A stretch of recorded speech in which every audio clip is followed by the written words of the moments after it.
Good morning guys! Welcome to 5th generation Hobby Shop and welcome to another unboxing and testing. Shoutout po kay Sir Clint ng Cebu. Ayan, so ngayon meron po tayong Umarex T480 R50 Gen 2 Black caliber 50 CO2 powered 13 joules 6 rounder po. Ayan. Tactical Revolver TR50 po, caliber 50. 13 joules po ito.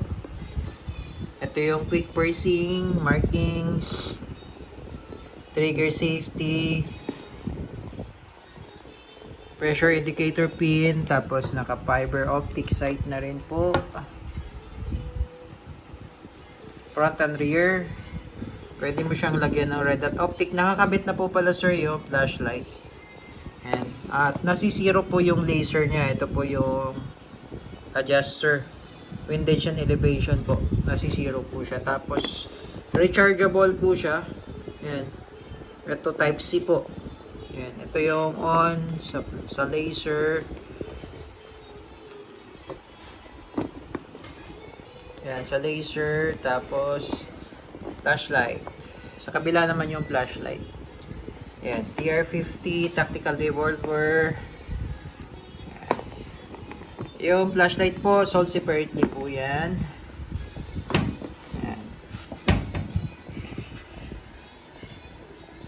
Gen 2 caliber 50. So bala niya po ay rubber, solid rubber ball. Ayan, caliber 50.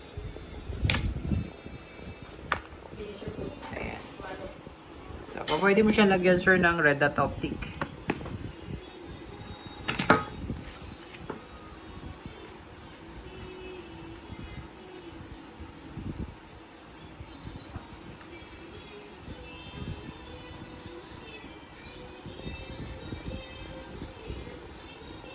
TR50. Pwede mo ring iusog yung flashlight kasi may mga ano naman yan, rail.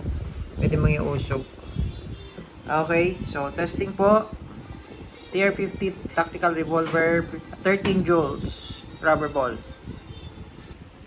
Ito yung quick pursing.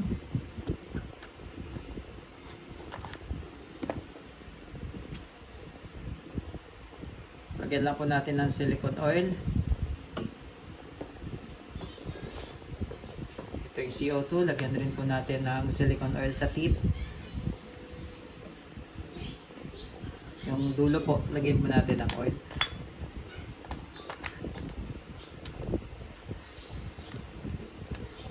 Then, tamang higpit lang po. Para po, pagka nirelease nyo, madali siyang tanggalin. Tamang higpit lang. Tapos, pag pinalo natin to, maangat yung indicator pin, pressure indicator pin. Pero hanggat hindi mo siya pinapalo, yung CO2 hindi po makukonsume yun kasi hindi pa po yun butas. Hindi pa po siya punctured. Okay? So, yun yung kagandahan na to. Quick pursing siya. Ayan.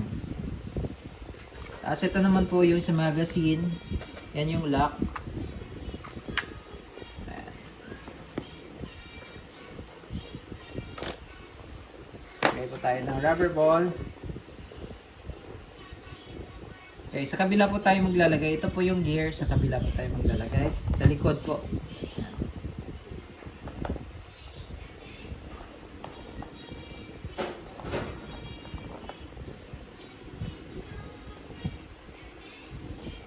Okay, then pasok. Then lock. Ikot lang natin isang beses hanggang sa mag-stop. Ayan. Okay. Then, pagkagamitin na po, palo. Okay, activate. Ngayon, pag inactivate nyo na po, huwag nyo pong i-release to sir ng may pressure, marami pa pressure. Pwede sumabog, no? Diba, pinalo na natin, no? Ayan, umangat na po yung indicator pin, ibig sabihin may pressure na. Tapos, pag marami pa pong CO2, marami pa pong pressure, huwag nyo pong i-release yung CO2.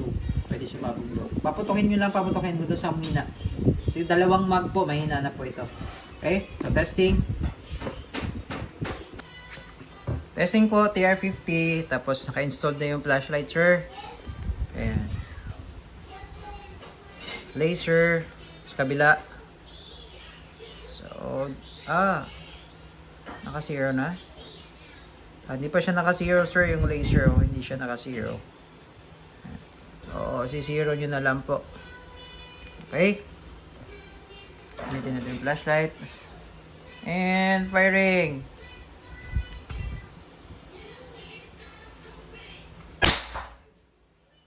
Oh. Aray.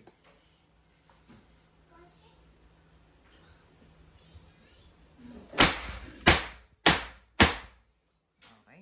So, naka 6 shots na po tayo, sir. Reload tayo.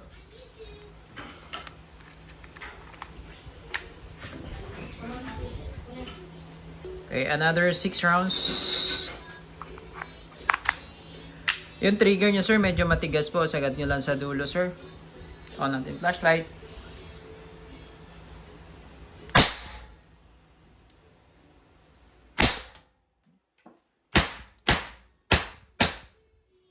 Okay. Mag-reload po tayo. Isa pang reload. Meron pa pong laman. Okay, another 6 rounds. Yan, so pwede nyo gamitin ulit yung rubber as long as hindi pa siya basag. Katulad nito, hindi pa naman siya basag. Okay, another 6 rounds. So pangatlong mag na natin to.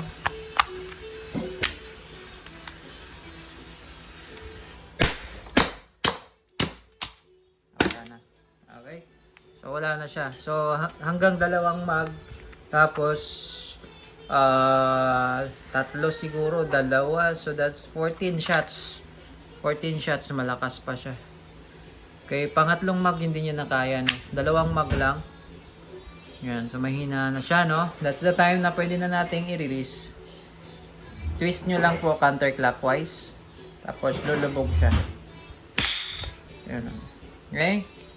Then pag gagamitin nyo po, tuloy-tuloy gamit, pahinga nyo lang po interval 2 minutes.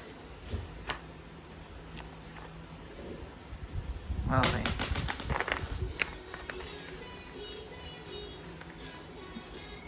Dalawang mag, malakas pa. Dalawang mag. Tapos yung the rest na 2 shots, 3 shots, mahina na. Okay.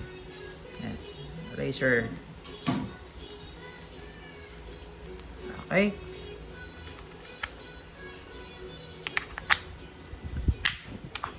Okay, all goods. KR50 Gen 2.